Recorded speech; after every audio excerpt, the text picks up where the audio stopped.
আসসালামু আলাইকুম, ঈদ মোবারক। সবাইকে পবিত্র ঈদুল আজহার শুভেচ্ছা জানিয়ে শুরু করছি চ্যানেলের সংবাদ। নর্থহ্যাম্পটনে ধর্মীয় ভাব গাম্ভীর্য ও উৎসবমুখর পরিবেশে উদযাপিত হয়েছে পবিত্র ঈদুল আজহা। নর্থহ্যাম্পটনের সবগুলো মসজিদে একাধিক ঈদ জামাত অনুষ্ঠিত হয়েছে। তবে এবার আবহাওয়া ভালো না থাকায় রেসকোর্স পার্কে খোলা মাঠে ঈদ জামাত অনুষ্ঠিত হয়নি। বিস্তারিত জানাচ্ছেন এহসানুল ইসলাম চৌধুরী শামীম। ঈদ মুবারক। ঈদ মুবারক। ঈদ মুবারক।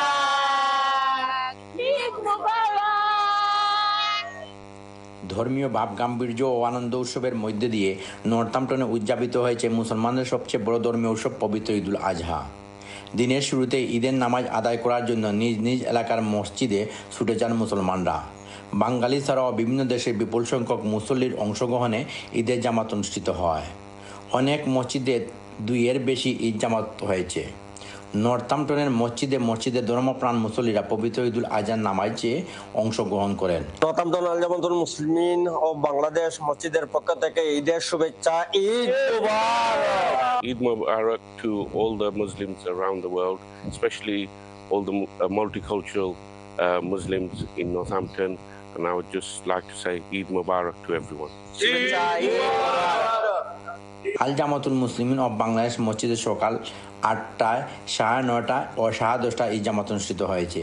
এছাড়াও বাইতুল মামুদ জামে মসজিদ, আবিংটন জামে মসজিদ, নর্থহ্যাম্পটন সেন্ট্রাল মসজিদ, নর্থহ্যাম্পটন মসজিদ ও ইসলামিক সেন্টার, গুলজার ই মদিনা মসজিদ ছাড়াও করবি সেন্ট্রাল মসজিদ ও ওয়েলিংবরা শাহজালাল জামে মসজিদেও একাধিক ঈদ জামাত অনুষ্ঠিত হয়েছে। এসব ঈদ জামাতে কয়েক হাজার মুসল্লিরা অংশগ্রহণ করেন।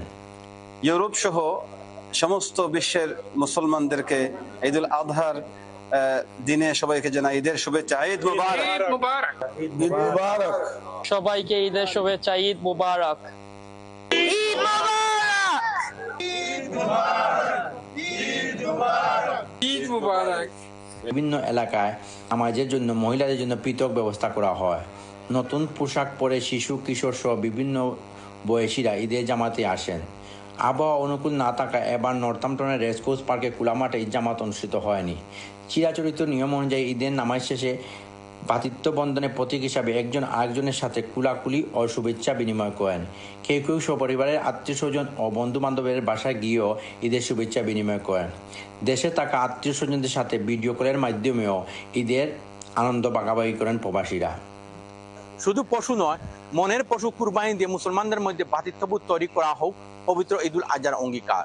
ত্যাগের মহিমায় উদ্ভাসিত হোক আগামী দিনগুলো, এমনই চাওয়ার সবার। Ehsanul Islam Chowdhury Shamim, channel S news, Northampton.